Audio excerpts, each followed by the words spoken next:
Hello, everybody. Welcome to our 7th Carl Sagan Day celebration. I am happy to be here. For some reason, they trust me to make explosions with small children, and they keep calling me back after they see what I do. I'm Alan Leipzig. I'm your MC for today. I'm also a middle school teacher, and I have a few announcements before I introduce the speaker's talk. So, first off, this is being held by the Center for Inquiry, which is an organization based on science, reason, and skepticism, and other reason-related values. The table is outside, and if you appreciate any of the stuff you see today, I encourage you to think about maybe throwing $1 in their hat, looking at their t-shirts. I'm wearing one. I helped design them. They're really cool, in my opinion. I admit that I'm biased. And outside you can find for issues of Skeptic or Skeptic Inquirer. I think they might be selling them for $1 or something, and who knows, some of the articles there might really change the way you look at life. Aside from that, they have raffle tickets. 1 ticket for $3 donation, 2 tickets for $5, and you can try to get those wonderful baskets you see outside. I know we have a Carl Sagan themed basket, a Hello Kitty themed basket, we have orchids out there, and I'll be announcing the raffle in some of the later talks. We're also going to, there are places you can sign up for CFI membership, including to get yourself into a raffle to possibly get an autograph by James the Amazing Randi, the magician and personal friend of Carl Sagan, who will be here later at 5 o'clock. Usually he does at least one magic trick whenever he's in a room with more than 3 people, so he cannot resist either. If you see him grab someone's tie or an index card, he's about to do something amazing. If he grabs 2 books of the same size, you're in for a treat. You can check our website periodically for updates about events. We're going to have Darwin Day in February of 2015. We're going to be having a speaker on March 4th. And we want to have an entire fair based around skepticism in 2015. We had one a few years ago. I got to run the cryptozoology booth, so literally I stood out all day and got to talk to people about Bigfoot, the Loch Ness Monster, and Mothman. I thought I would have to pay them, but they let me do it for free. That was really cool. Our website is centerforinquiry.net/Fort Lauderdale. And aside from that, I'd like to thank the people who are making this day. Aside from all of our wonderful speakers, we have Broward College, because, yes, they actually know that we're here. The James Randi Educational Foundation has been supporting us for years. The Fox Observatory has those amazing solar telescopes out there, along with the demonstrations that they've been doing for everyone. And an amazing amount of volunteers and people that, one of the best things for me is meeting the people who come here and are interested in what Sagan did. Now, normally, every year, I bring a PowerPoint that is filled with information, historical quotes, Doctor Who references, various and sundry. But this year, the topic, the theme is Carl Sagan. So, I thought it would be more appropriate to take the title of the series Cosmos. The current series with Neil deGrasse Tyson is amazing, and it's called Cosmos: A Space-Time Odyssey. But the title of Carl Sagan's magnum opus was Cosmos: A Personal Journey. And I wanted to do something a little bit more personal. I wanted to talk about why we're here, why I'm up here, why hopefully you will be here next year. I wanted to talk about what Carl Sagan means to us through what Carl Sagan meant to me.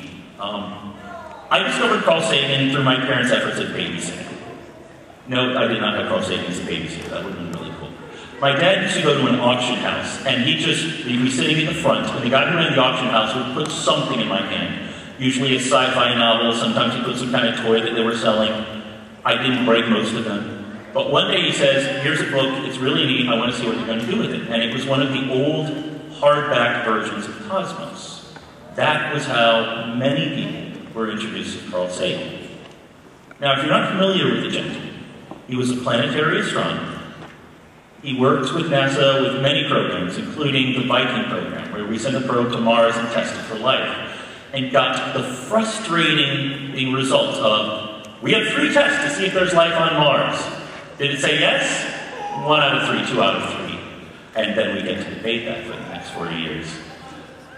And Carl Sagan also debated with people who had interesting ideas. One of his famous quotes was that extraordinary claims required extraordinary measures. So he was one of the few scientists you find on the front lines discussing things with UFO proponents who said, did aliens visit us in the past? Why don't we look for information? He talked with and held a whole debate for probably one of my top 5 favorite cranks of all time. So a man who was a friend of Einstein's called Immanuel Velikovsky that thought you can explain everything in the solar system and all the interesting natural phenomena in the Bible if you just accept that at some point in the past, Jupiter spat Venus out and it bounced around our solar system like a pinball.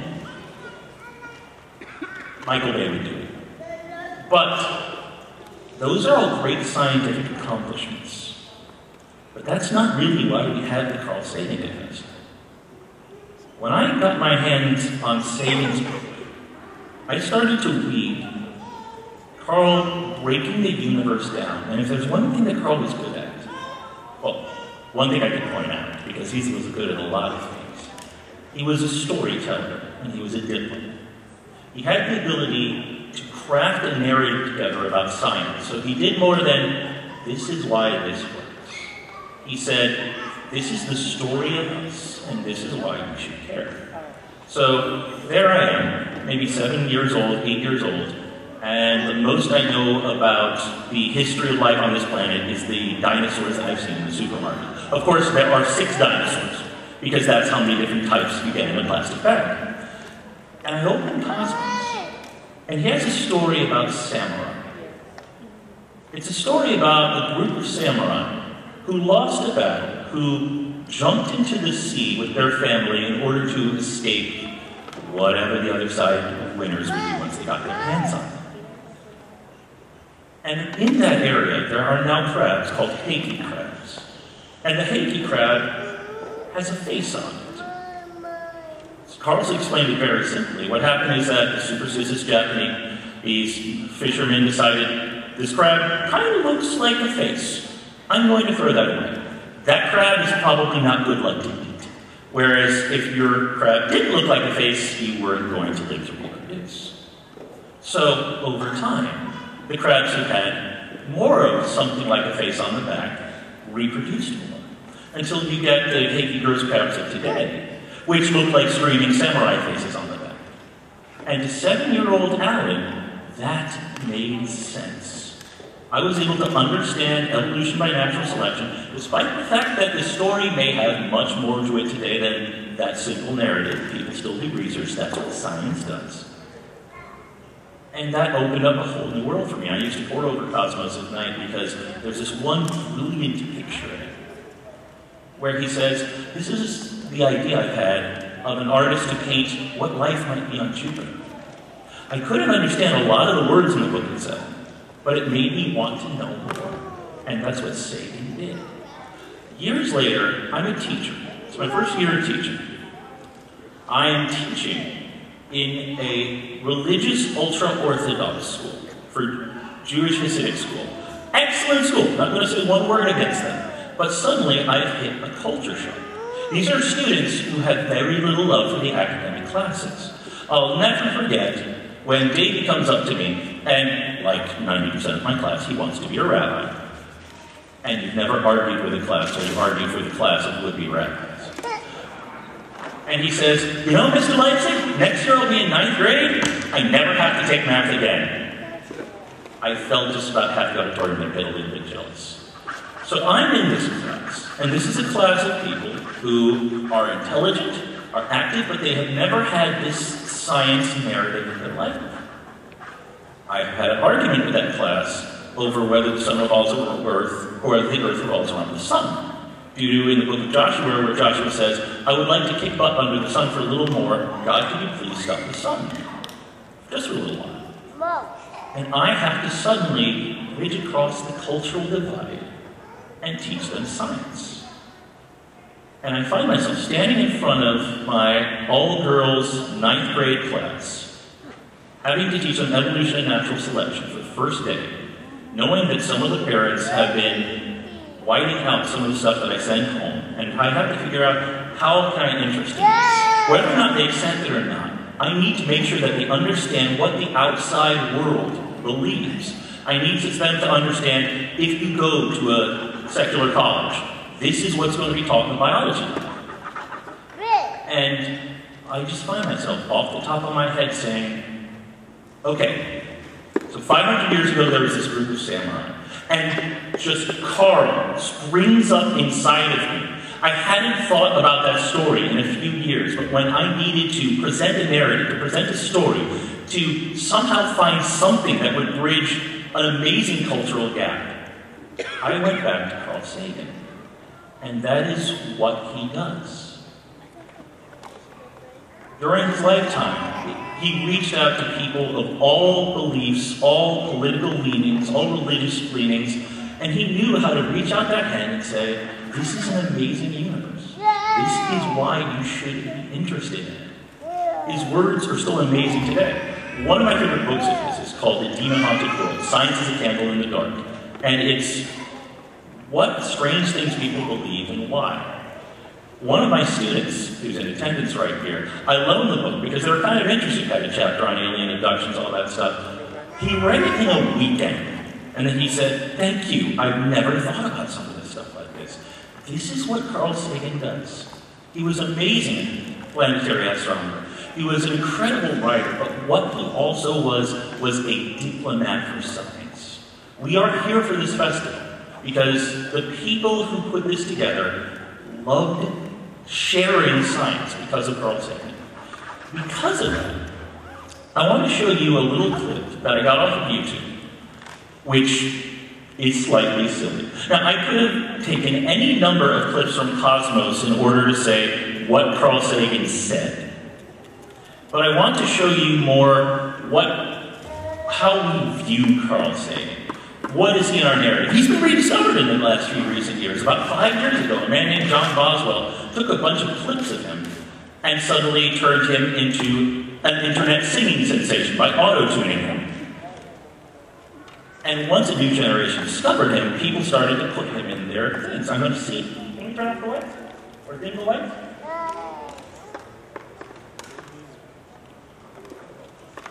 What? Can we turn off the lights? All right, ladies and gentlemen, I'm going to show you, first, you're going to see Carl Sagan sing.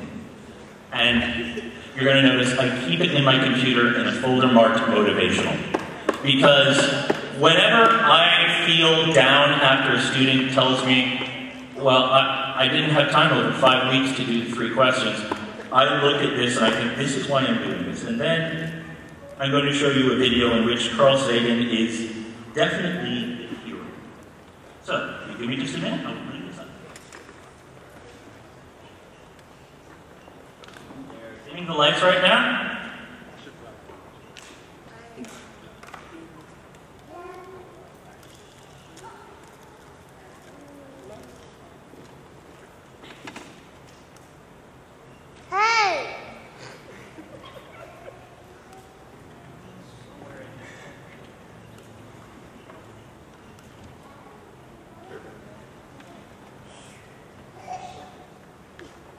This is how the recent generation was exposed to Carl Sagan, and I think it is an excellent way to remember the man. And then I will show you what Carl Sagan is like as the leader of the Avengers.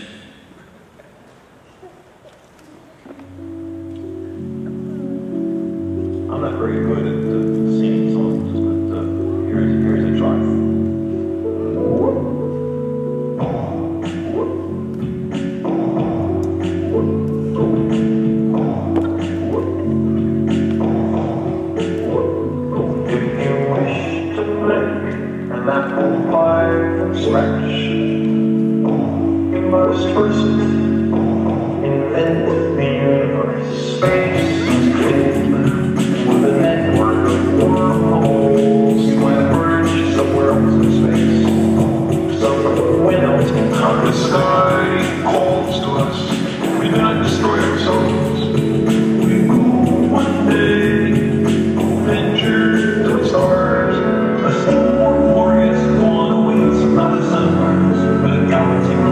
A morning filled with 400 billion suns. We're rising of the moon.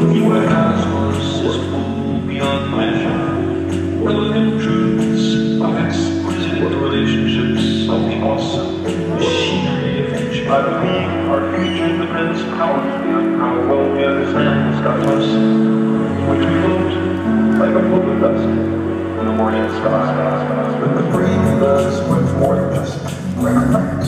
It compares, it synthesizes, analyzes, it generates abstractions. The simplest thought, like the concept of the number one, has an elaborate logical underpinning. The brain has its own language for testing the structure and consistency of the world. A still more glorious dawn awaits not a sunrise, but a galaxy rose, a morning filled with 400 billion suns, the horizon of the Milky Way. The sky calls to us. If we do not destroy ourselves, we will one day venture to the stars.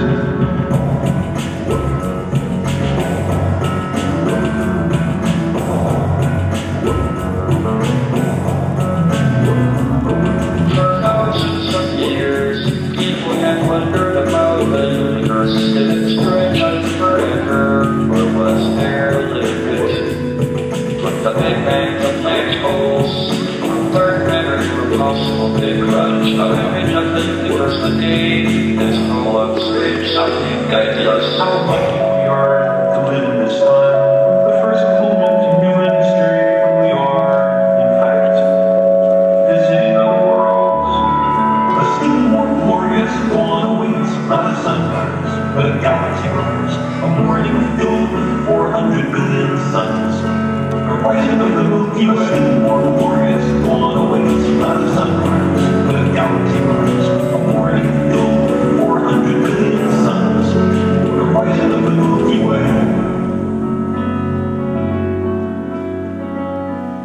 The surface of the Earth is the shore of the cosmic ocean.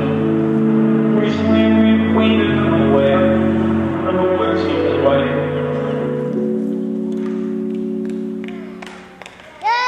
Ladies and gentlemen, that is video 1 of 16 that you can download for free at symphonyofscience.com. Their first evolution one that they did with Carl and David Attenborough, an unbroken thread, brings me to tears every time.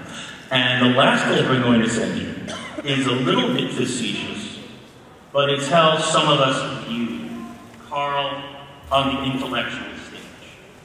There is a YouTube company called Gritty Reboots, which takes beloved things and makes them darker. What they did with Calvin and Hobbes gave me nightmares. But surprisingly, these people who make their money making things darker than they were decided to do a video with Carl and 3 other people from the PBS era, where Sacred Cosmos aired, and made what I think is one of the most touching tributes to what a science educator, a science communicator can do for society. It's a little silly, but I think there's a lot of heart. And I think I'll leave you with this. If we can get the lights one more time. So this is Carl as the leader of the Avengers. Thanos has no hope. Their minds are softening. Let's keep it that way. That TV. Stupid TV, main television, is here to stay. And thankfully, PBS is back on the Federal Shopping Block.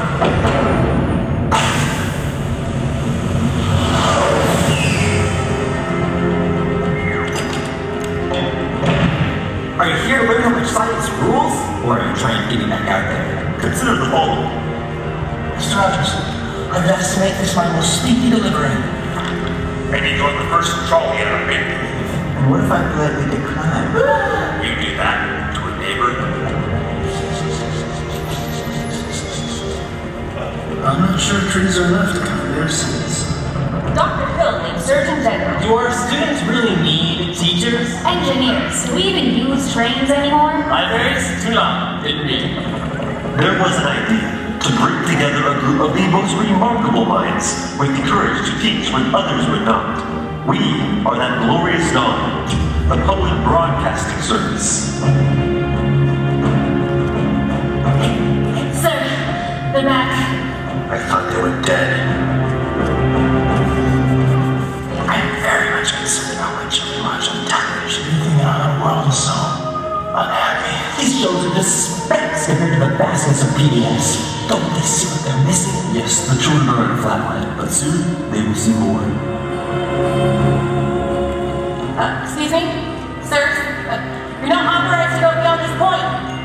Big man in a turtleneck? Take that away, what are you?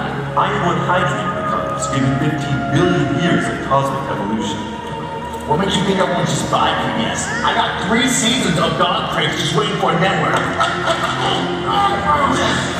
just want to make the devil happen. You'll live in make-believe if you can watch TV to learn. Do you know what happens when people start to learn? If you wish to create a power team from scratch, you must first invent the universe.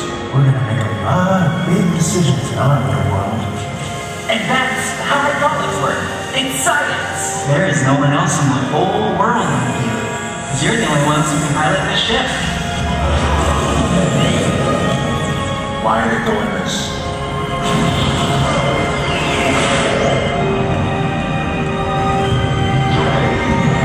Some men just want to watch the world learn.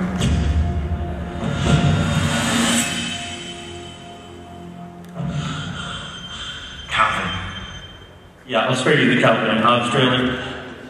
That gets me every time. It's silly and it's ridiculous, and I think he would have loved it. Ladies and gentlemen, welcome to Carl Sagan Day.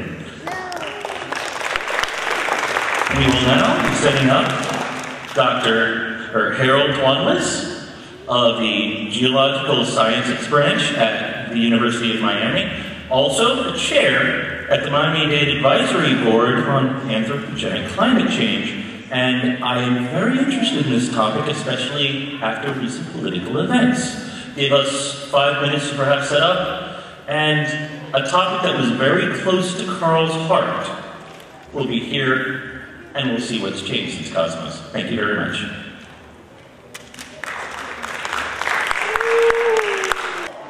Ladies and gentlemen, Dr. Wanless. Thank you very much. We can have the lights and the screen, please. Thank you for having me. One of the things Carl Sagan was very aware of and concerned about was our planet and what we were doing to it. And what I want to do today is show you where we're headed this century, and it's very, very disturbing. I hope, I think I'm going to move this so I'm not been blinding light the whole time and I can see what I wanted to show for you. My fiance Lynn Bauer is handing out a handout that you can take home that summarizes, maybe in some areas, more detail than what I want to show you. I want to show you about human-induced climate change. I want to show you what it really is, what it means for us, especially in South Florida. Because I think you'll find it's far beyond its seriousness and urgency than you may appreciate. First, let me explain to you what we call global warming is. It's more than what you think. It is the sun's radiation, the short wavelengths coming in and bouncing off the earth with a longer wavelength and being caught by these greenhouse gases. Carbon dioxide, methane, nitrous oxides, water, and turned into heat.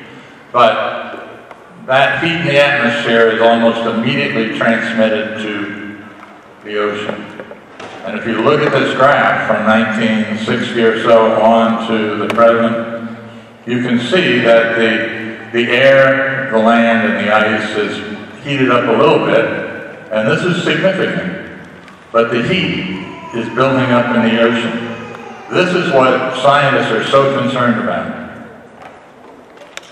We could take the greenhouse gases out of the atmosphere. We can take the heat out of the atmosphere by removing greenhouse gases, and we're trying to learn how to do that. But every month and year we put off doing this, we're letting the ocean heat, and that's essentially over many, many generations an irreversible process. If we stop putting greenhouse gases into the atmosphere today, the atmosphere will keep warming for at least 30 years, climate scientists say. as it equilibrates. And it'll be probably a couple centuries more before the ocean has equilibrated with that new warmed atmosphere. All these things have a little lag time.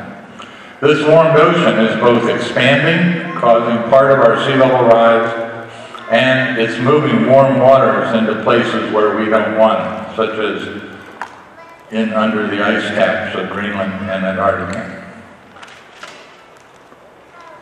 The UN's Intergovernmental Panel on Climate Change has tried to look at how sea level rise has changed since, well, the beginning of the Industrial Revolution is just off the slide here, but you can see global sea level was rising.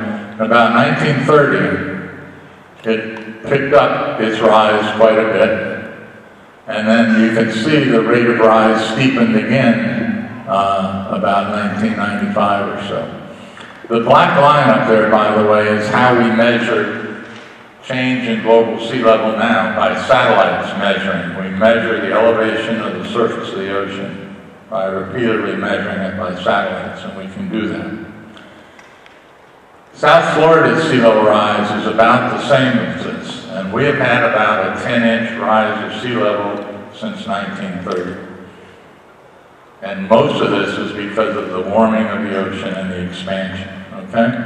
So basically, South Florida is doing what the world's ocean is doing. There are other places that are elevating or subsiding.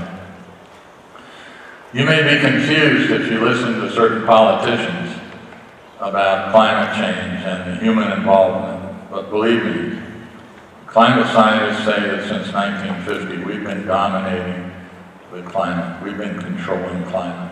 Our buildup of burning fossil fuels and putting greenhouse gases into the atmosphere is controlling climate now. And since 2009, the United States government, the Corps of Engineers, EPA, all the agencies are required to incorporate meaningful sea level rise projections into all their civil works projects. And so this is real. And this is the most recent projections by, no it's not, this is an earlier projection, and what I wanted to show in this slide is that the satellite altimetry is that our sea level rise globally is running at the high end of all the projections. Here's the 2012 projections by the United States government. They put out 3 projections.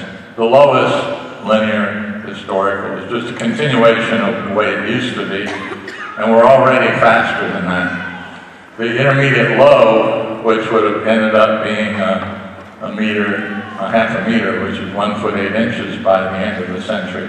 That assumes no ice melt on Greenland or Antarctica. We're already beyond that. So those 2 lower projections are meaningless. And the projections that we would have to consider, or we are considering, are the intermediate high, which is, as they call it, which has continued expansion of the ocean with ocean warming and limited ice melt. And then, according to their models, the highest, which would be about 2 meters by the end of the century, about 6 foot 6 inches. And that's with continued expansion of the ocean from warming and the largest anticipated ice melt from the models that we have. So, with these models, this should be really disturbing to people in South Florida, on barrier islands and deltas all over the world, that our projections that we're working with now is that we'll be somewhere between 4 and 6.6 feet by the end of the century. We could be at 2 feet by 2048, 3 feet by 2064. And these aren't just wild, high-end speculations. As I'll show you, these are probably low. Here's a satellite image of South Florida from 1995. You can see the Everglades in blue, the drier Everglades in red, the mangroves in green, and the cypress swamps in green inland. You can see the urbanized area. Here's Turkey Point in southern Biscayne Bay. Key Biscayne, Miami Beach. We edge up into Broward here. This is downtown Miami. And the nuclear power plant, they're trying to get permission to build 2 new reactors there to meet the growing population later in the century. Here's a 2-foot rise. You can see Turkey Point's now an island out in this larger Biscayne, Florida Bay. The mangroves are moving north almost up to Tamiami Trail that goes across from Miami toward Naples. The barrier islands are starting to be compromised. With a 4-foot rise, again, this will be later this century, we'll be in worse trouble. The South Florida Water Management District, they control the water levels inland, sort of. And they do it because back in the early 1900s, we were draining the Everglades by constructing canals. And during the dry season, we got saltwater intrusion. And so they built these water control structures to help prevent water, to help keep the fresh water on the landward side a little higher than the saltwater to prevent saltwater intrusion. The South Florida Water Management District says with 20 centimeters, that's 8-inch rise of sea level, 65% of these structures between Miami-Dade, Broward, and Palm Beach counties will be compromised. We'll no longer be able to prevent saltwater intrusion, or if we raise the freshwater levels, we'll start flooding out the more western communities toward the Everglades side. And by a half-meter rise, that'll be later this century also, 82% or so of these structures will no longer function. So we're going to be in trouble quite quickly in South Florida. When we get up to 4 foot, which is somewhere between the 2070s to 2100, we're going to have the Everglades turning into an estuary. We're going to have the backside of Miami-Dade and Broward becoming quite wet. And as we go on up to 5 feet, we're going to get to have storm surges attacking us from all sides. And as we wrote to the Miami-Dade County Commissioners back in 2007 and 8 with our advisory task force to them, that by the end of the century, Miami-Dade and the other South Florida counties are going to be greatly diminished and largely uninhabitable. This is not a science fiction story. I wish it was. This is what we, the people of Earth, have done to change climate. And these are the results. On top of those maps, you have to put the hurricane surges. This is a Category 2 hurricane Ike that swept across the Boulevard Peninsula, wiping off all but one home back in 2008. This is just east of Galveston. Unbelievable. And we, with every bit of sea level rise, South Florida is becoming more and more vulnerable. In addition, as you know, and right now we're at another high tide, full moon high tide at the end of the summer. And Miami Beach is flooding again. It did not last month, but it is now. And so on top of those maps, you have to have these other events that for various reasons we get especially high tides.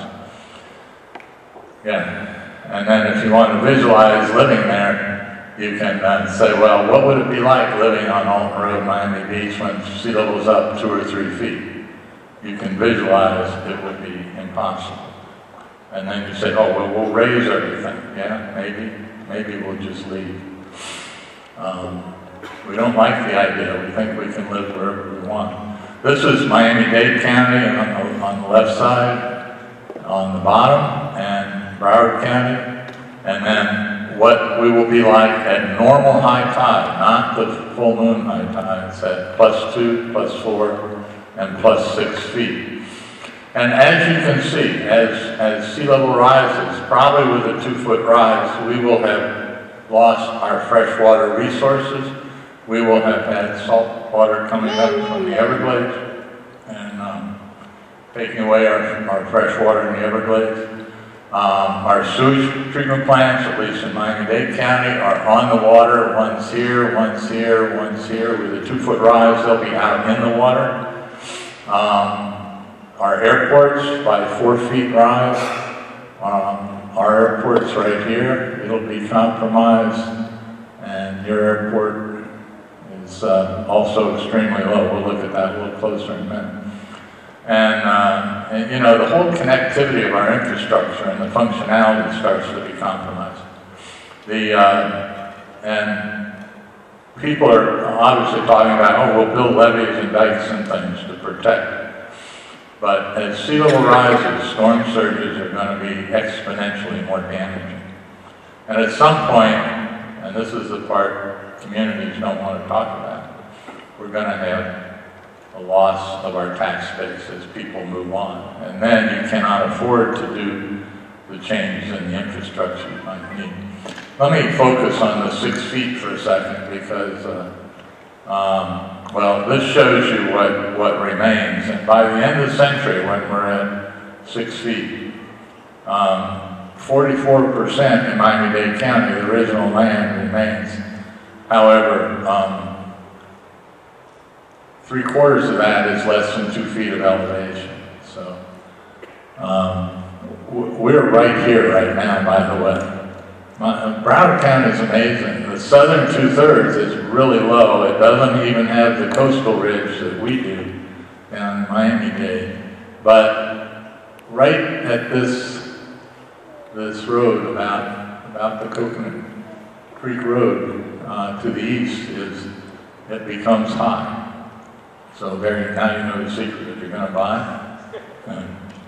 There's a great place. There's another place just north of 595, area that's over 20 feet in elevation right here. And it's just a neighborhood.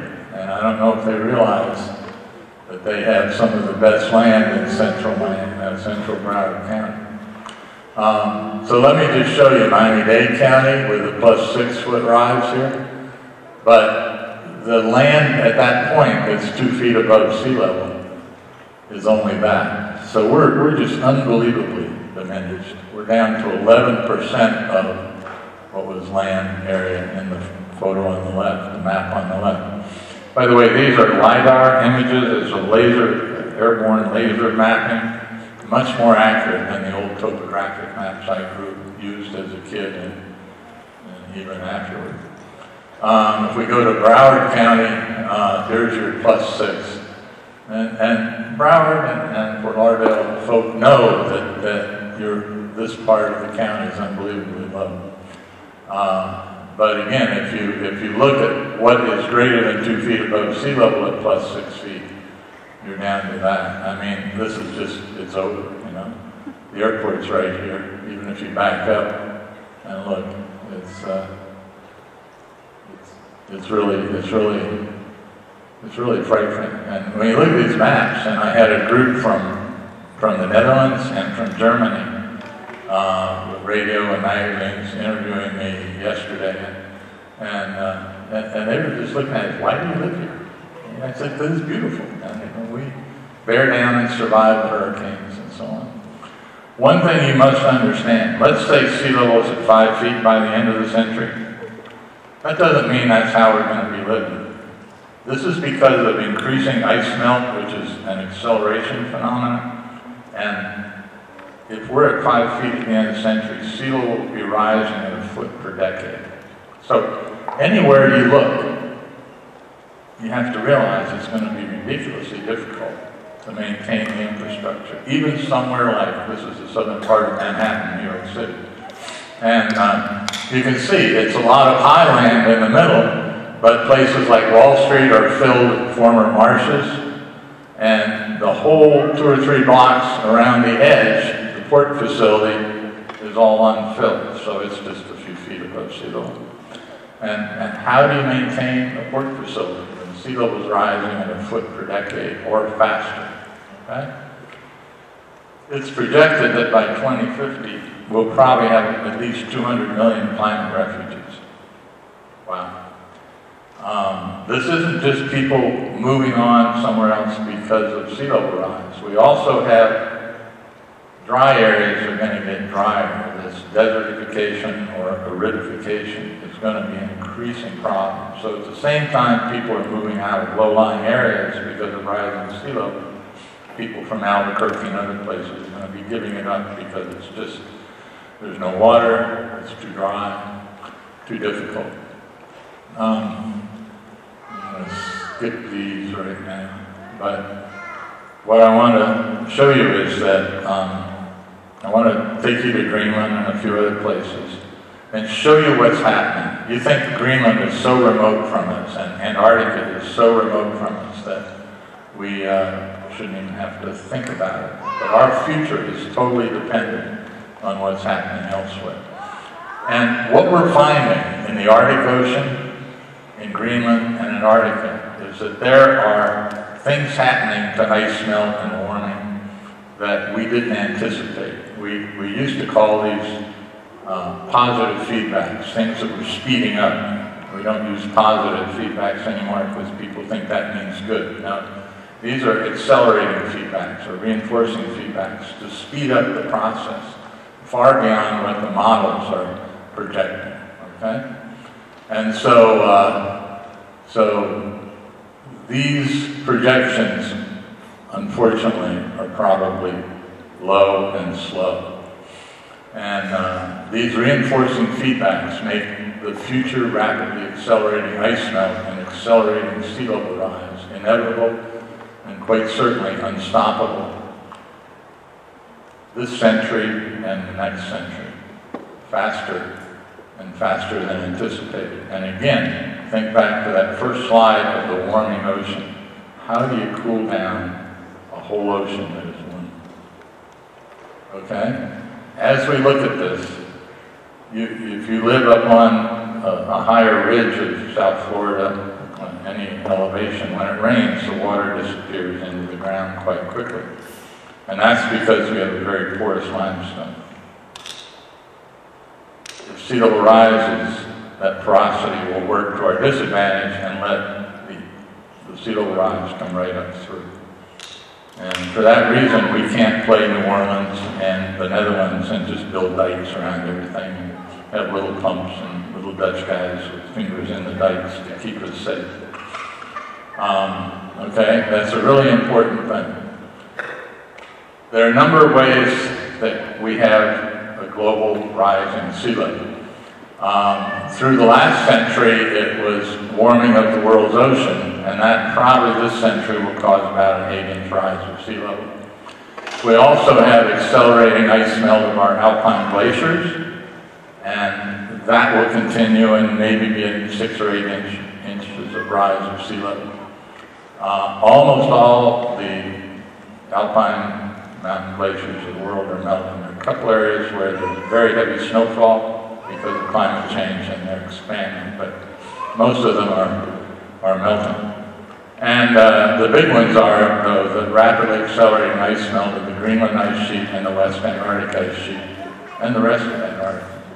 And, which you might not think is important, the rapidly diminishing Arctic pack ice cover in the summer. It's just floating ice, but it has a huge influence on our future. Just, I'll skip the warming ocean, you can visualize that. In '59, I was in the Alps in Europe with my parents, and we took pictures of some of the glaciers, and Lynn and I have been back there in the last few years.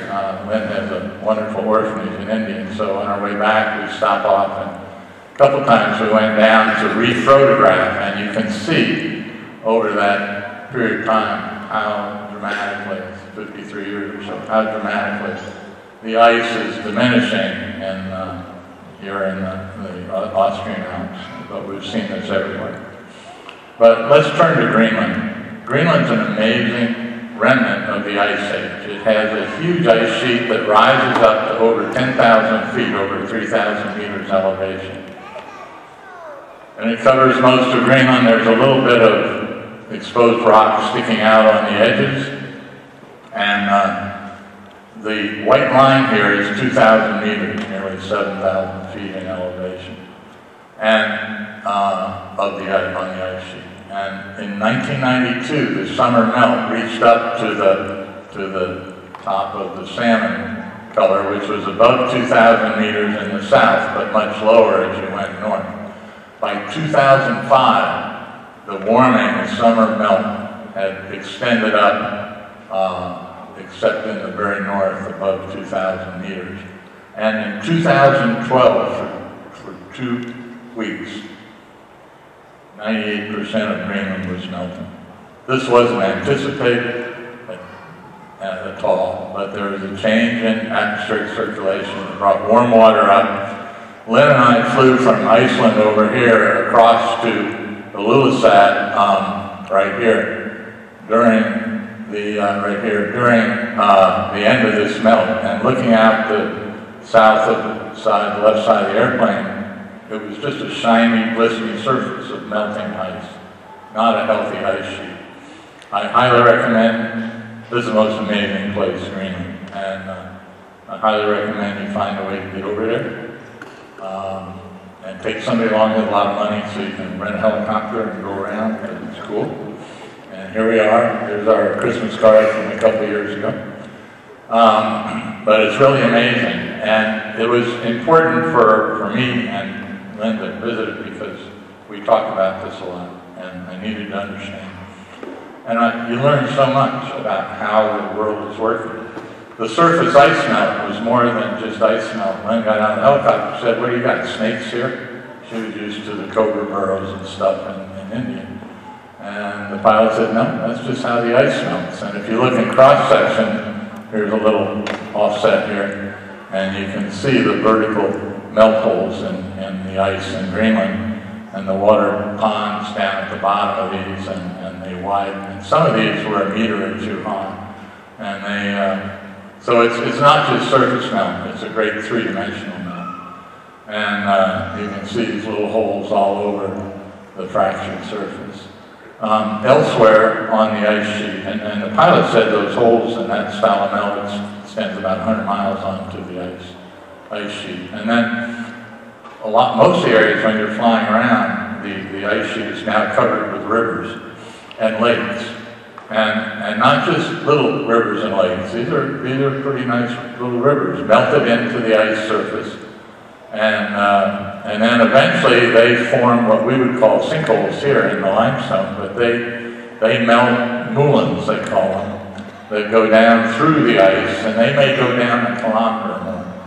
So all this meltwater is either through big conduits or little conduits working into the ice and warming it. And as it's warming, it's softening. And a recent article came back out showing that this warming of the ice is softening it, almost like softening butter, so it will flow faster.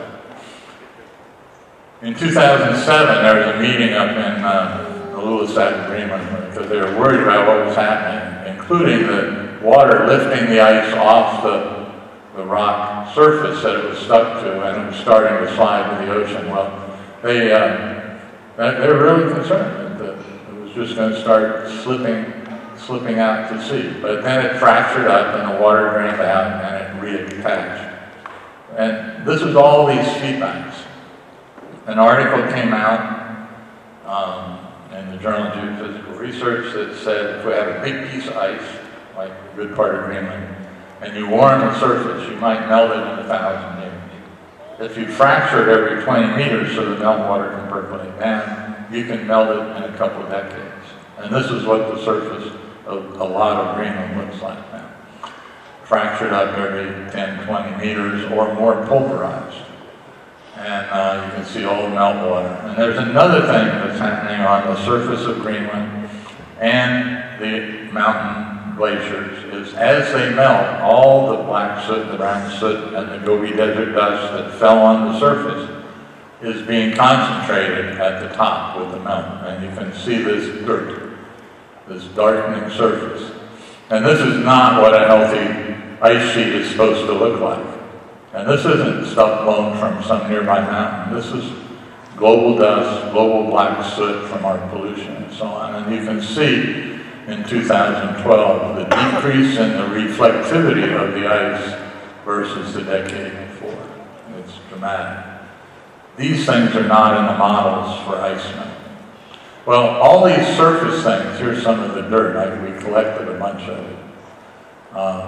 When you use a helicopter, think of some interesting scientific things to do. You can talk to Carl Sagan in your mind about that, because it's just, the ice is such a complicated process, and it's our future now. We're watching it melt and unstable. And unfortunately, it's not just the surface and the warmed atmosphere, it's that darn warm ocean I was talking about. Beginning in about 1995, warmed Atlantic Ocean water started moving up along the east coast, and then this century more along the west coast of Greenland. And this warmed ocean water, only about 3 degrees Celsius, you know, not really swimming water, but warm to do a powerful lot of melting, is going up along the coast and moving in under the outlet glaciers that feed in under the ice sheet. This is Ilulissat, this is where we went. And this is the little town of Ilulissat up in the left there. And there's a fjord there, it's called an ice fjord, because when the glacier from the ice sheet was all the way out to the left here, it left a pile of gravel we call a terminal moraine. And that moraine's about 200 meters deep. And the big icebergs that cab off of here end up stuck on that until they're pushed across. And so this is always choked with ice. In 2007, you can see the front face of the ice that was sort of fractured and pushed in, but this was the collapsing or calving face in this photo. By 2012, when we visited, it was back here. It had retreated back here. It was no longer stuck in the fjord. And this is big, it's about 5 miles across. And, but this one fjord drains about 1/7 of the Greenland ice sheet. And so this has become a big focus of study. The National Science Foundation had a research camp there. And we visited that. And you can see the calving front about a kilometer away. That's about 100 meters high. I think you can see it. And they had all kinds of radars and time-lapse cameras and other things measuring the forward velocity. One of the things that happened is as the ice sheet retreated back here, the forward speed of the ice coming to the edge speeded up from about 2 or 3, well, let's just say 2 miles per year forward speed to about 20 miles per year forward speed. And the collapsing events that used to be a couple times a week were 4 times a day in 2012 when we were out at the National Science Foundation camp. If my computer isn't overloaded with stuff, this is a little video. But the edge right before the collapsing face is very fractured. And then there's this collapsing face. And, you know, 1/7 of the ice is above water, the rest is below. This is an event that takes about a half an hour. This is time-lapse and speed. But this is new ice being thrown into the ocean, okay? And that's what's filling that ice fjord, okay? And that picture was, this is the ice fjord here. This part here is where the ice sheet is, to the right of the red line. And there are, this article just came out this year, and it found out that all around Greenland, these outlet deep fjords, deep glacial scoured channels are deeper and extend further back in under Greenland than were thought. And we flew back up this channel here onto the ice sheet. The ice was about 2,000 meters elevation by here. And it was unbelievable because it was just like flying up a meandering valley that was about 600 feet deep. And that, the valley, here you can see the swale. This was a couple miles across, but you could see it was all fractured. And this is where the warmed ocean water was getting underneath, way in under the ice sheet. And this is accelerating the melt. okay? And this is happening all around Greenland at a rate that wasn't anticipated. So what's happening in one of these, here's the coast down in the bottom left, here's that moraine, and the warm water, salty, warm, it's 3 degrees C, is getting in, flowing in under the ice sheet, causing melting, and the fresh water comes out, fresher water comes out, mixed with some of the salty water, and that draws more in. It's very much like an estuarine circulation. And this is just a picture here. Here's the moraine where the blue line is here, and you can see the ice fjord and then the ice sheet back in the distance. And one of the things we did was take a little boat out here to where these icebergs are grounded, and to look at, this is the time I have to push this to make it go forward. And we took that little boat. It's hilarious in Ilulissat. There's ice everywhere in the ocean, and they putter around it in their boats just like we do in the bays and the nearshore waters here. But we had a metal boat we were going to take out, and they said there was too much ice it would dent. So we took out this wooden boat that had little metal plates on it. Our Inuit pilot, his English name was Crazy Diver because he does diving in this area. But he took us out in that area where near the moraine. And what I wanted to do is beautiful. These are 300 or 400 foot icebergs grounded in 400, 500 feet of water. And what I wanted to do, I had a little thermometer that I could lower down. I had a water sampler. I lowered it down, and down to about 150 meters, 475 feet or so, the line just hung there. And then as I went deeper, all of a sudden, even with a 5-pound weight on the bottom of the line, all of a sudden it took a swing into the fjord. That was the deep water feeding in. And it warmed up. It warmed up from below 0 to about 3 degrees. It was pretty cool. But what a beautiful place. Antarctica has the same problem. We're getting warm waters. The climate change projections were that there would be a clockwise, the wind goes around Antarctica clockwise, and there was a prediction that it would pick up speed, and that causes the Coriolis effect in the southern hemisphere, pulls things off surface water to the left, and that causes upwelling of, again, warm water, maybe 3 degrees Celsius. And that warm water is getting in under the edge of the ice here, the outlet fjords and glaciers, outlet fjords, and causing melting. And this is happening at an accelerating rate. The problem is, as in Greenland, the weight of the ice has pushed down much of the land of Antarctica below sea level. The next picture shows this taking the ice off, and you can see where the warm water is getting in, it deepens rapidly. And so this is turning into an out-of-control melt phenomenon, both in Greenland and Antarctica. I'll come back to that. The Arctic Ocean is floating ice. And this is an interesting projection. This is from 2002, an article in the Journal of Geophysical Research.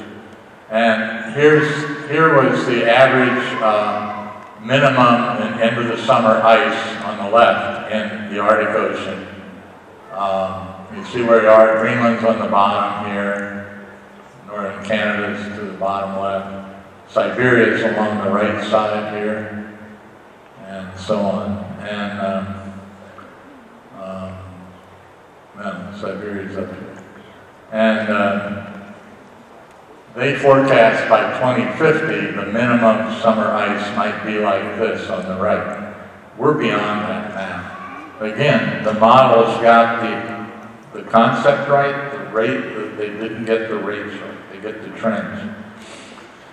The ice back in the 80s was multi-year ice. It was thick, it wasn't broken, it didn't move around a lot. Most of the Arctic Ocean was covered with ice through the summer. Now, much of the Arctic Ocean is not covered with ice in the summer, and it is warming.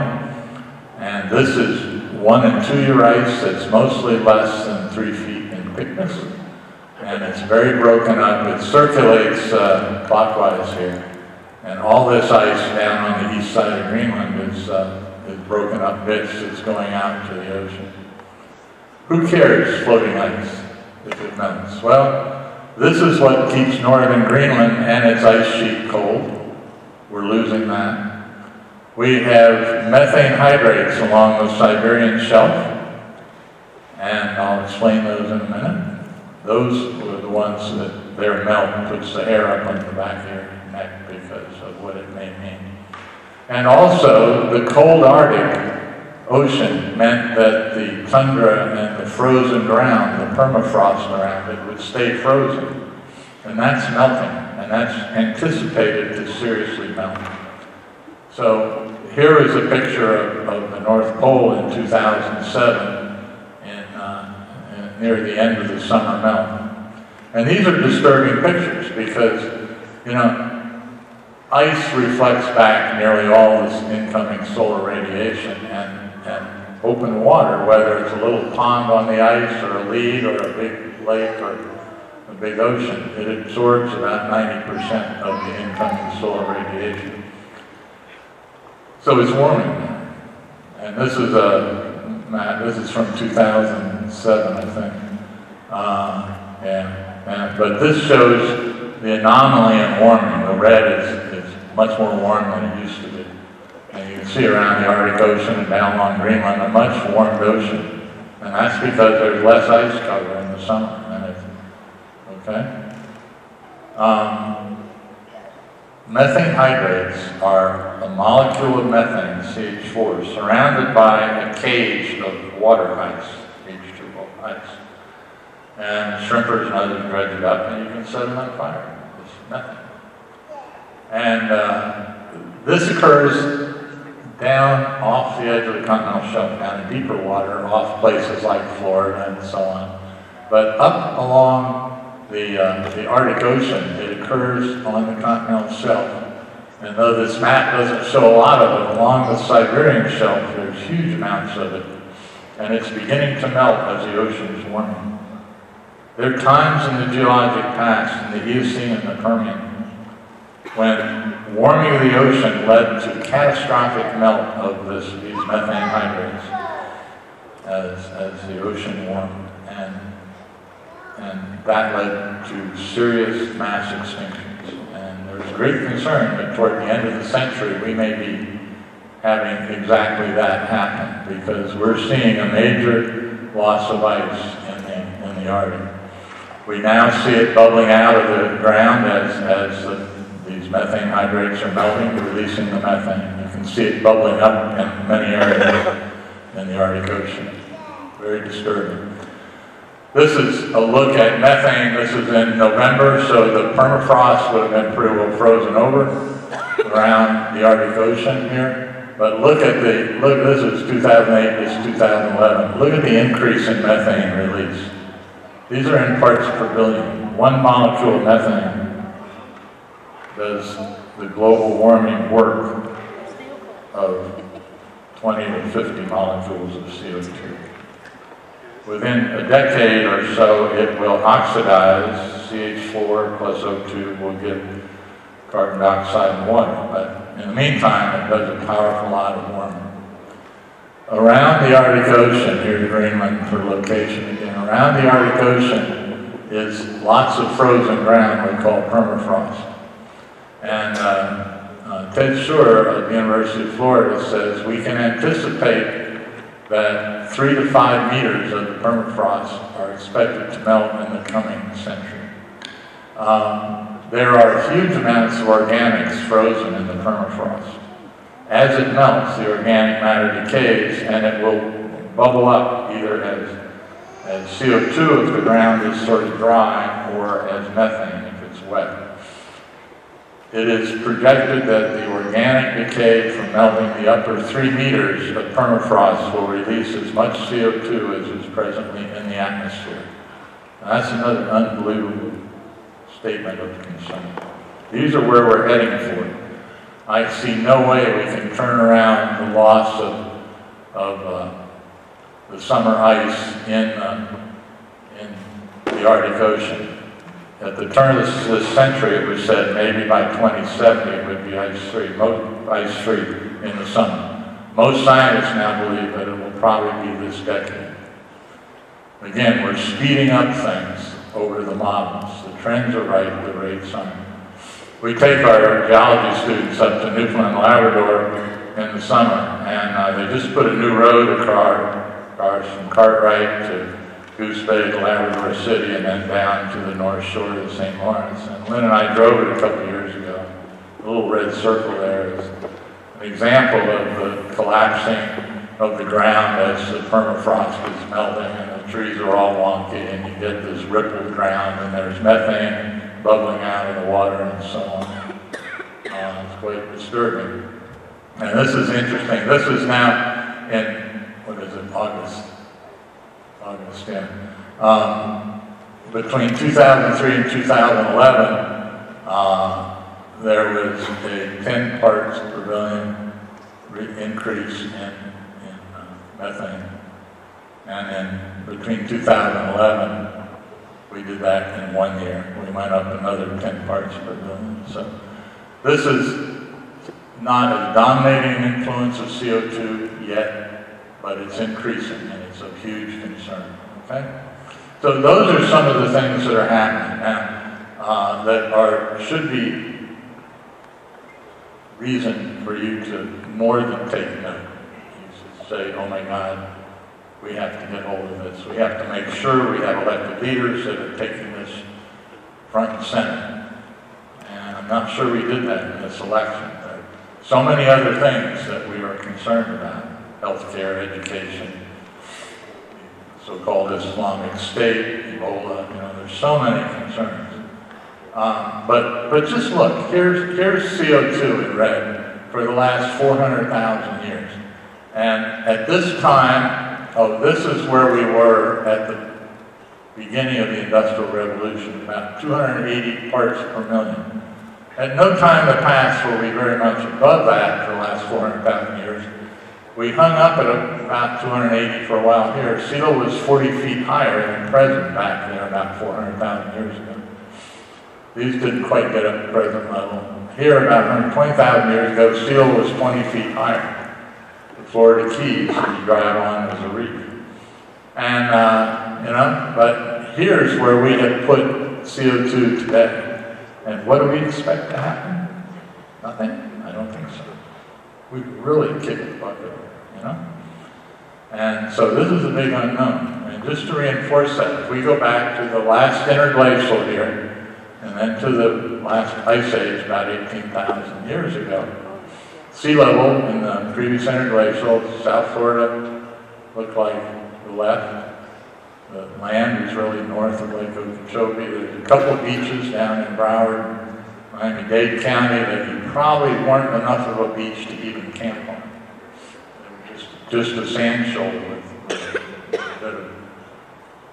bit of land, but not during storms and stuff. And then we moved into the ice age, and more water was taken up in the big continental ice sheets, and sea level dropped down about 420 feet below present level. And then it came back since 18,000 years ago. But what's interesting is how it came back. All the models are these la-di-da-di-da gradual accelerations. That's not how sea level worked in the past. I don't know if you can see this very well, but here's down the bottom left, here, is 120 meters, 420 feet. And sea level rose, and then what happened is we had these pauses where all across the continental shelf we see old barrier islands, old reefs, old intertidal mud flats and things that marshes have formed. And then up came sea level, 1 to 10 meters within a century, and then paused, and that was just the disintegration of some ice sheet sector. And this happened all the way up. And it was everywhere we had been able to study the details. It's pauses and quick rises. They may be a meter or so, they may be, as down here, That's how sea level works. That's the kind of work my students and I have been focusing on. And that's important because all these models are just assuming gradual responses. One of our outstanding climate scientists, Michael Mann, is coming down in a few weeks to speak at FIU. If you're interested, he's an outstanding person, a good friend. And he's a model, but he also uses his head. And he says sea ice decline is decades ahead of when models predicted. Melting of polar ice sheets may occur more rapidly than previously predicted by models. We could see disastrous consequences of climate change far sooner than the models anticipated, okay? This is important. All the models and all the scientific consensus is probably lowballing the reality. There's another great scientist we have, and his name is Jim Hansen, and he was head of the climate program at the Goddard Space Science Institute, and a member of the faculty at Columbia University. He just left the government part of it, so he could probably be in lawsuits against the government because he's so concerned. He's also a model. But this is, and in 1980 he gave projections to Congress as to where we would be in 2000, and we were right there. He's a good modeler, and he has a great head. He uses that too. And he says, as you can read here, that the amplifying feedbacks make ice sheet disintegration necessarily highly nonlinear. That's a very important concept that a lot of people don't have. And in 2007, he put out an article saying if we had a 10-year doubling time for sea level rise, that's plausible. And if we were at 1 meter ice sheet contribution per year in the 2005 to 2015 period, and double that rate every decade, we would end up Ponzi scheme style to a cumulative 5 meters by 2095.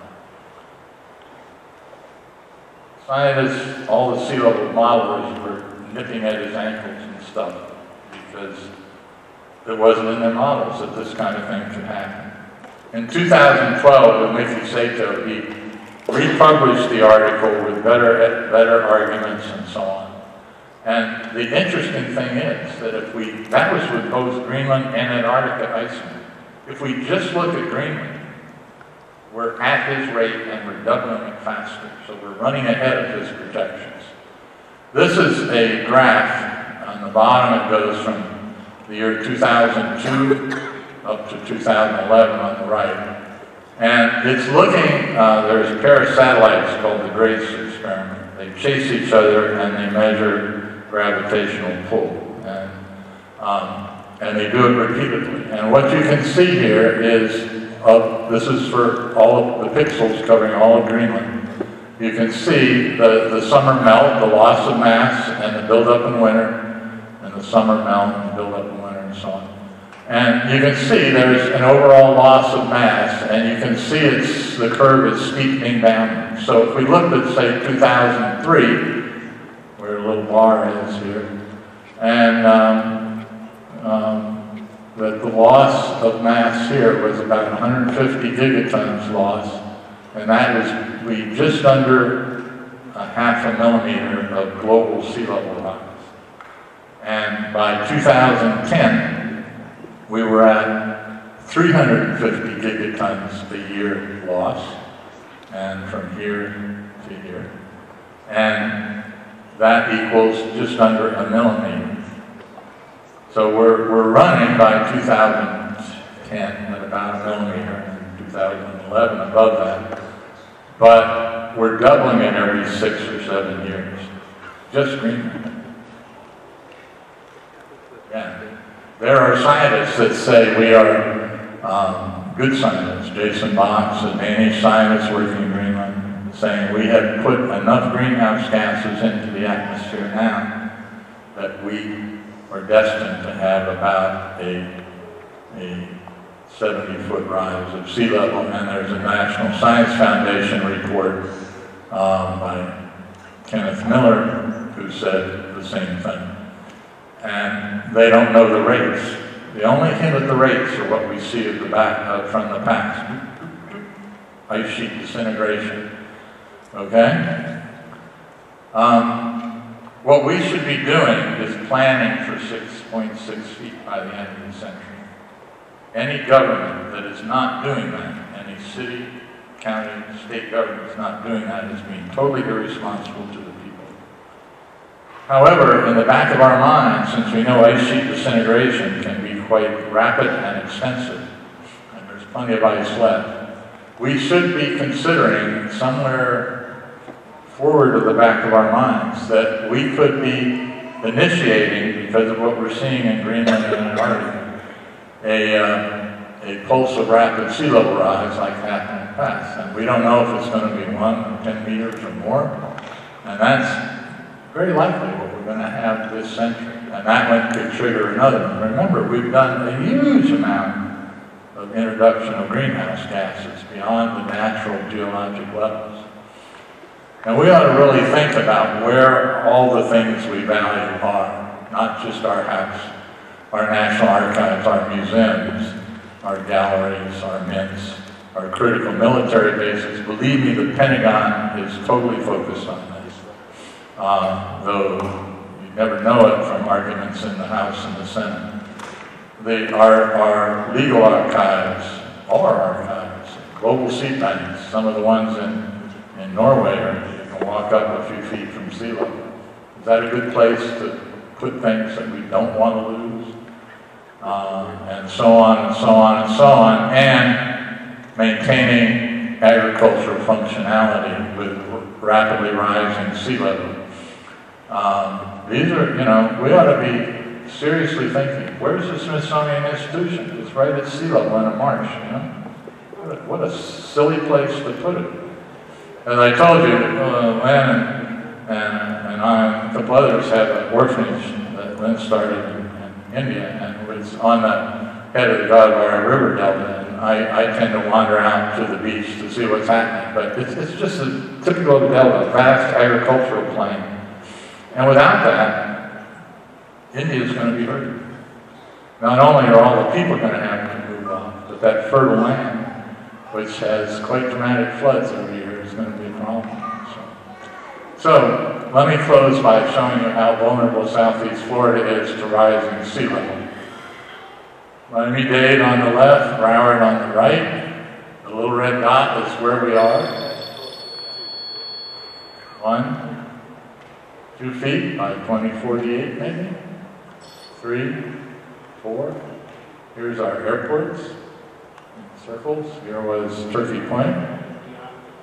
They're adding 2 new reactors to meet our growing population needs. I'm not sure about that latter part. 5, 6, wow.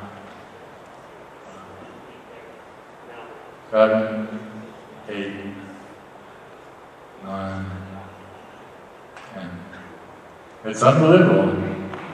Now I know you're all going to be driving around here this afternoon. Just go east and go north when you get up on it. My son just bought a house on Broward County that's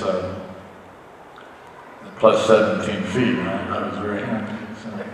I'm only at 10 in Miami-Dade County. So what I tried to share with you today is that South Florida's future is really the Arctic, whatever the Arctic's doing. And I'm afraid it's doing a lot that we don't want.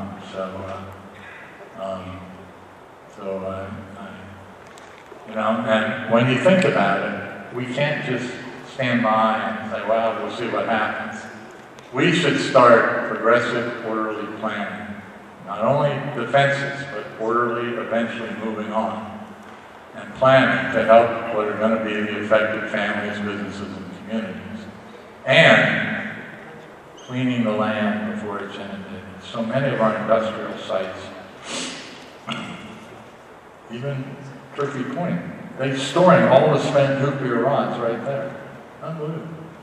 Because we don't have anywhere else to put them. But before inundation, if we don't, we risk catastrophic chaos everywhere. And if you look at the Earth right now, and ISIS and all that junk, that you think with this crazy world now, just wait till whole cities and counties and countries are having to migrate to other parts of the world that are already full. And you couldn't sell your house because insurance walked, and so you're just another indigent, and you're leaving behind polluted land that we can't get food out of, and so on. So, anyhow, food for thought. If you're a young student here, there are, but I don't want to end on a totally negative note, but there are so many opportunities here, whether you're in law or agriculture or building, marketing, anything, science. There's so many important things for you to do to make a big difference in the world. Thank you very much.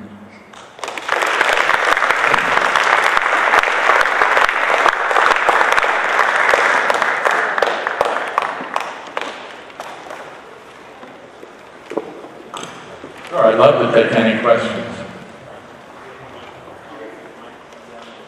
If we have any questions, feel free to come up and I can have you speak into the microphone and you can directly ask Dr. Wanless a question.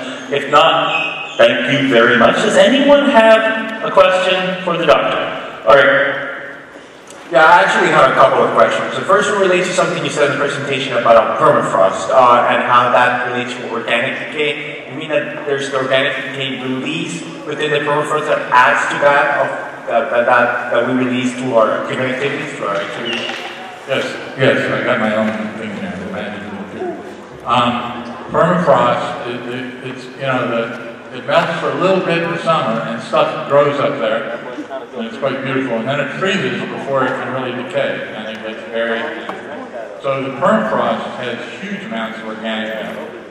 So that release of CO2 methane is in addition to anything we're doing. And this is the problem. We think, oh, we're going to plant a tree, we're buying a Prius, we're going to figure out a way to get CO2 out of the atmosphere, and then whack, here comes the melting permafrost and the decay. And this and the methane hydrates are huge, maybe well earned because of our misbehavior, insults to what we want for the future. Yeah, and the other question was about Hurricane Sandy from a couple of years back. And, well, there was a lot of talk back then even by the president about how that was related to climate change or global warming. And I mean, how much do you think that was linked to anthropogenic human? We will know about Hurricane Sandy and all the extreme weather events and the big snow events last summer. We'll be able to look back in about 50 years and say that's when the climate really shifted. Right now, we have to be careful. What we should have learned from Sandy was there was huge damage to low-lying developed areas. And both Governors Cuomo and Christie said, let's buy them out for 115% of the house worth, help them relocate, and turn into public land. We didn't have the guts to do it. And we had to say, our grandparents built this place, and then we succumbed to separatism. And that's stupid because sea level's rising. It's a one-way street, and we have to start planning for when we give up on certain communities. We can do that, and you can know when it's going to happen. 1 foot or 2 foot rise. We should be doing it. Is it true that the Earth's average temperature hasn't risen in the last 15 years? There is, I think the first slide I showed you is the most important slide because climate scientists were looking at a lot about the atmosphere, and they were, they've been warming, and that's part of the story. And so they were talking about the atmosphere. But we've been studying the whole system in the ocean. And it turns out that there are times when a lot of heat is transferred to the ocean. I mean, it's all transferred there eventually. And so the ocean is happily warming. There has been a period of time when the atmosphere has not been, and that's just because of heat transfer. It's simple as that. I wish you were right. I wish it was yeah, it stopped warming. But we've accelerated the buildup of our greenhouse gases also, so it makes no sense. I have a multi-part question. I'll answer that first. Okay. You mentioned earlier in your talk that even if we were to eliminate greenhouse emissions now for the next, I think it's 30 or 40 years, the damage would continue to take place. So it's not clear to me what is not a medical that you showed if somehow in a mythical America we were to limit emissions now. With the warming of the ocean,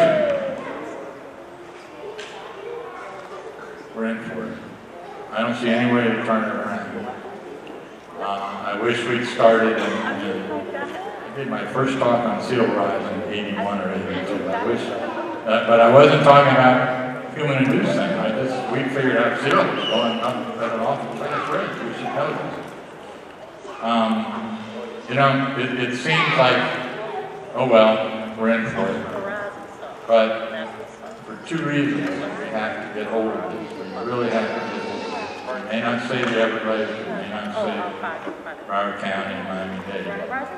But if we don't get hold of it, we're going to have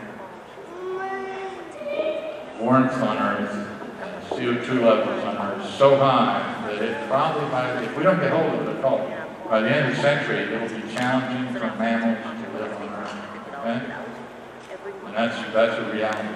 And the other thing is that if we don't get hold of it, we end up melting all the ice. There's the UN's Intergovernmental Panel on Climate Change has come out with their synthesis report last weekend. And in it, they talk about that we're in it for centuries, that it's basically irreversible for generations. And they also say that with a 1 degree atmospheric warming,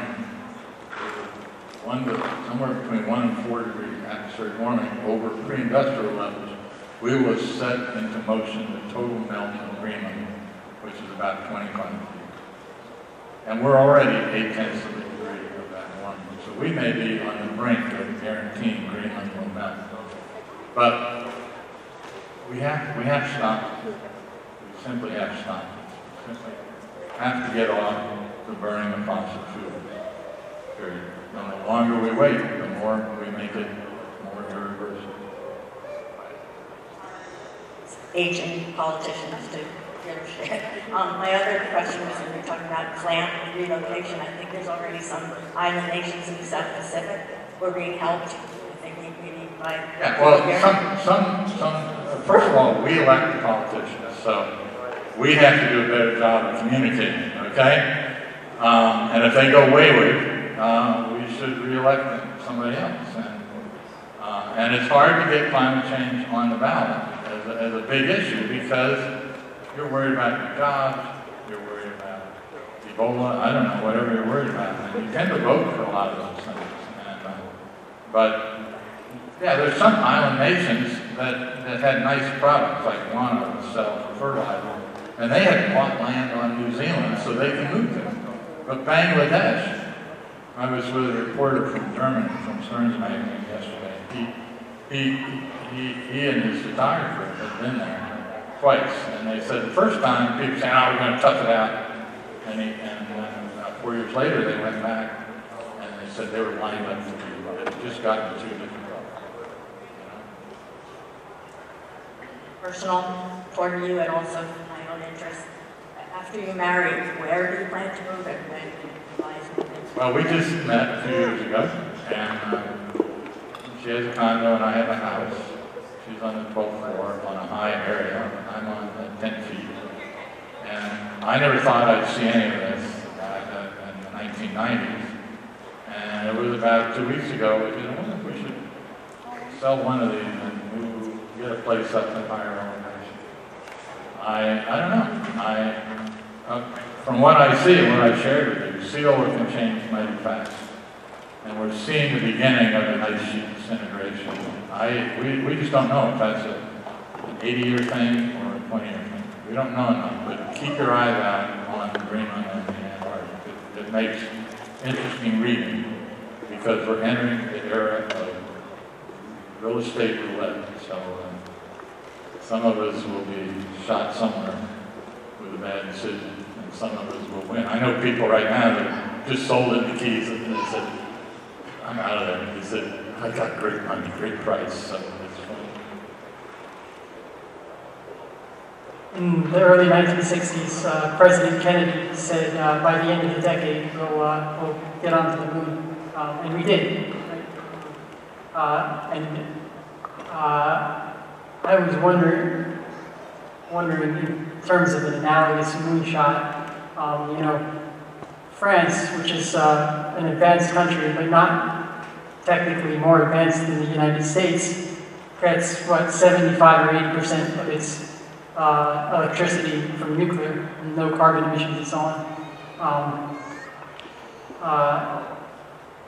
I gathered from your presentation that it's too late for that, and then I have a second really quick question after that. It's too late to... No, it's never too late. It's never too late to try to save the Everglades. You know, if we're lucky, maybe we'll get 4 feet. Maybe we'll figure out a way to start pulling CO2 out of the atmosphere really quickly. And I don't know how we warm down the ocean. I can't imagine anyway. But it's never too late. We have to stop this pollution. And we then late in line will be the last question we can take, so we can take these last round. Sorry, but the real problem is that Rick Scott has chosen to go with natural gas and nuclear, and he's worked with FPNL, and it's almost impossible to do solar in the state of Florida, in the Sunshine State, and this is wrong. You go to Germany and every barn has the south side covered with solar panels, so that we should be doing that. We should be having an all-out war on climate change in the United States. The world's waiting for our leadership, you know, and we're not giving it. We didn't give it in the Clinton-Gore administration or any of the ones since. Obama made certain gestures, but they haven't happened for whatever reason. And you had one last quick question. Real quick. There used to talk about geoengineering somehow. Oh yeah, there's great geoengineering ideas. Putting ground-up buoys in the ocean to give iron for fertilizer. They're trying that, but it messes with the ecosystem. Putting sulfur in the atmosphere, blocking incoming solar radiation. Yeah, that works. We did that during our sulfur coal era, but it has sort of acid rain and other problems, and so on and so on. Be careful of the geoengineering. We need some of them, but a lot of them are going to turn out to have poor side effects. I used to always, when I was a kid, Hurricane Andrew happened, and ever since then, I was very impressed by hurricanes, and I kept constantly watching the radar maps. You know, I would notice how storms that come off the end of Africa coming across would very often turn into. And as I've gotten older, you know, nowadays, if you look at it, now they, more often than not, some still make it all the way across, but usually now they veer north. Most of the big major storms have been going north to New Jersey and stuff now. And I've been wondering if part of that is not just from global warming in the air, but also I was thinking the salinity of the ocean might change the currents of the ocean, which would also change how, is that theory right, or do you know? I'm not sure about the last statement you said, but the hurricane scientists were interesting because they were squabbling like scientists do. And the press got hold of it, and they realized they were looking like fools, even though they were doing the right thing. They were disagreeing and trying to find a way to resolve it. And so they agreed to agree on what they could agree on. And what they agreed on, which I think is right, that there will be, probably in the Atlantic Basin, less hurricanes, but those that form will be bigger. And we're seeing that. And one of the things they suggested that global warming will cause increased wind shear. We do see a lot of that when storms are forming and they're just being ripped. I also have some good hurricane friends, scientists that are always talking about decadal cycles. So be careful about taking what's happened since even Hurricane Andrew and saying, well, they all go there now. There are all kinds of shorter term cycles in our ocean. And again, yeah, things are changing with the Atlantic because of the ice melt in Greenland and so on. we'll look back and realize when that had the changing effect, but I'm not sure we can pick it out. And certainly the hurricane scientists are still squabbling about it. And we'll take our last question from the curious young lady. By your estimation, how many years do you think Florida is going to be underwater? Where it's going to be underwater? Florida. Well, if you live on a barrier island, I would guess you may well be moving off by the middle part of the century, because it's just going to get messy. You know, back in '59, I was in Venice, Italy, which is very low, and you see pictures, it's flooded all the time. There are a third the population living there now as back then. And that's because of subsidence, sea level rise, and it's gotten wetter, and it's gotten more difficult to live, and the buildings are harder to keep up. And the only reason it looks like a flourishing place is that people come in to work every day because the tourists want to visit Venice, Italy before it's gone. And I'm not sure all our little communities are going to have that service of people wanting to visit us as they go underwater. So, and you know, if you go out on the west side of our ridge in Miami-Dade, Sweetwater and Hialeah and those places, they're going to have trouble by the middle part of the century too, big time. And then the rest of that part that you see on the ridge, it's a little higher. That, I think by the end of the century, I think it's sort of will have been history that we flourished in South Florida. We're building like there is no tomorrow. Maybe there is no tomorrow. Good question. All right, let's have a hand for Dr. Wanless. And thank you very much. On behalf of the Center for Inquiry, we'd like you to take this as just a token of our esteem for coming down here on a Saturday and doing what you do to communicate reality to many people who aren't quite in touch with it. Thank you very much, sir.